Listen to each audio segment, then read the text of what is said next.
Bismillahirrahmanirrahim. Assalamu alaikum dear students. How are you? I hope you are fine. Dear students, आज हम lecture निकोबेबनस का page number 2 से शुरू करेंगे। लास्ट टाइम हमने because you can do anything set रोज़ी तक पढ़ लिया था। इसके बाद हम पेज नंबर 2 से शुरू करेंगे। So the next morning as it was getting light, Rosie threw little pebbles up at Nicobebanus' shutters. So, pass the next morning, अगली सुबह, just as it was getting light, अभी रोशनी ही थी, यानी अभी रोशनी ही थी, यानी अभी अंधेरा नहीं हुआ था, यानी अभी रोशनी ही थी, यानी यूँ कह लें कि रोशनी ही हो रही थी। तो Rosie through little pebbles up, throw up होता है फेंकना, थ्रू अप, इसके सेंटर में लगा लिटल पिबल्स, छोटी कैंकरियाँ। रोज़ी ने छोटी कैंकरियाँ फेंकी एट निकोबेबनस हाउ शटर्स, निकोबेबनस के शटर पर।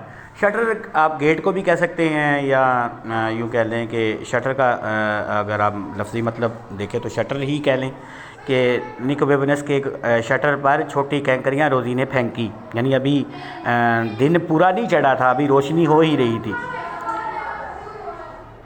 निकोबेबनस was still half asleep when he looked out. निकोबेबनस was still half asleep. half asleep का मतलब था अभी आधा सोया हुआ था। When he looked out, जब उसने बाहर झांका। निकोबेबनस अभी आधा सोया हुआ था जब उसने बाहर झांका। What's the matter, Rosie? He asked. क्या मामला है रोज़ी? He asked. उसने पूछा रोज़ी क्या मामला है?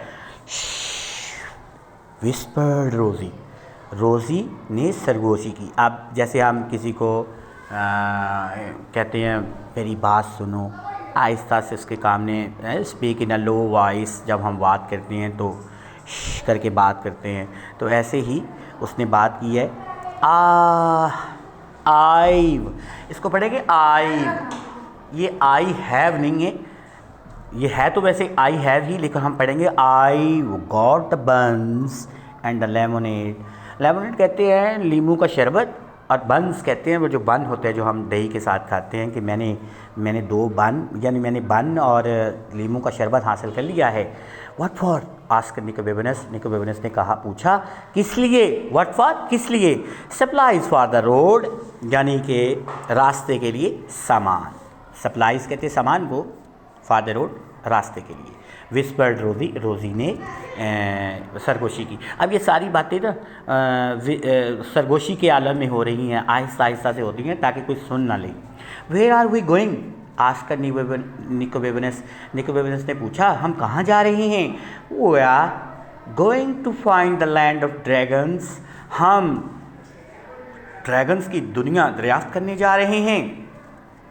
विस्पर्ड रोज़ी, रोज़ी ने सरगोशी की। डोंट यू रिमेंबर, तुम्हें याद नहीं है? Oh I thought you might have forgotten about that, मेरा ख्याल था कि तुम उसके बारे में भूल चुकी होगी। सैड निकोबेबनस, निकोबेबनस ने जवाब दिया। नो फियर, कोई डर नहीं। सैड रोज़ी, रोज़ी ने कहा। It is one of the best ideas I have ever had, यानी ये बेहतरीन आइडियाज़ में से एक आइडिया है, बेहतरीन ख्याल में से एक ख्याल है जो मैंने कभी सोचा था, जो मैंने कभी सोचा है। यानी मैं और भी ख्याल सोचती हूँ, मेरे और भी ख्यालात होते हैं। जैसे वो पीछे राइटर ने हमें बताया कि शी हैड वाइल्ड आइडियाज़, उसके जंगली ख्यालात होते थे, मुझे का खेज़ ख्यालात होते थे। तो वो कहती है उन ख्यालात में से ये सबसे अच्छा ख्याल है मेरा। What about the reading? Said Nicobobinus. अब निकोबेबनस ने उसे कहा है, थोड़ा सा मजाक के तौर पर कहा है कि रीडिंग के बारे में क्या ख्याल है, कि कल आपने ये कहा था रात कि आओ आपके घर के बाहर जो घास है उसको उखाड़ फेंकें, तो उसके बारे में क्या ख्याल है? कम ऑन सेड रोज़ी, रोज़ी ने कहा आ जाओ। So they set off through the early morning town, बस वो सुबह सवेरे गांव से निकले, सेट ऑफ रवाना हुए। When they got to the end of the narrow street where they lived, जब वो तंग गलियों में जहाँ वो रहते थे उसकी नुक्कड़ पर पहुँचे, they met a night watchman, उनको रात का चौकीदार मिला, हु सेड, जिसने कहा, where are you two going at this hour, तुम इस वक्त दोनों कहाँ जा रहे हो?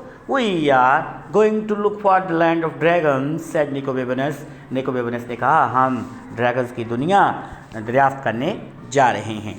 जी बेटा, यहाँ तक हमने पढ़ा है, तो इसको आप अच्छे तरीके से इसकी ट्रांसलेशन लिखें। जैसे ट्रांसलेशन मैंने सेंड की है ऐसे ही लिखना है। जो लाइन यहाँ पर ख़त्म हो रही है उस लाइन को ख़त्म करें और अगली लाइन आपने शुरू करनी है। ठीक है बेटा, अल्लाह हाफिज़।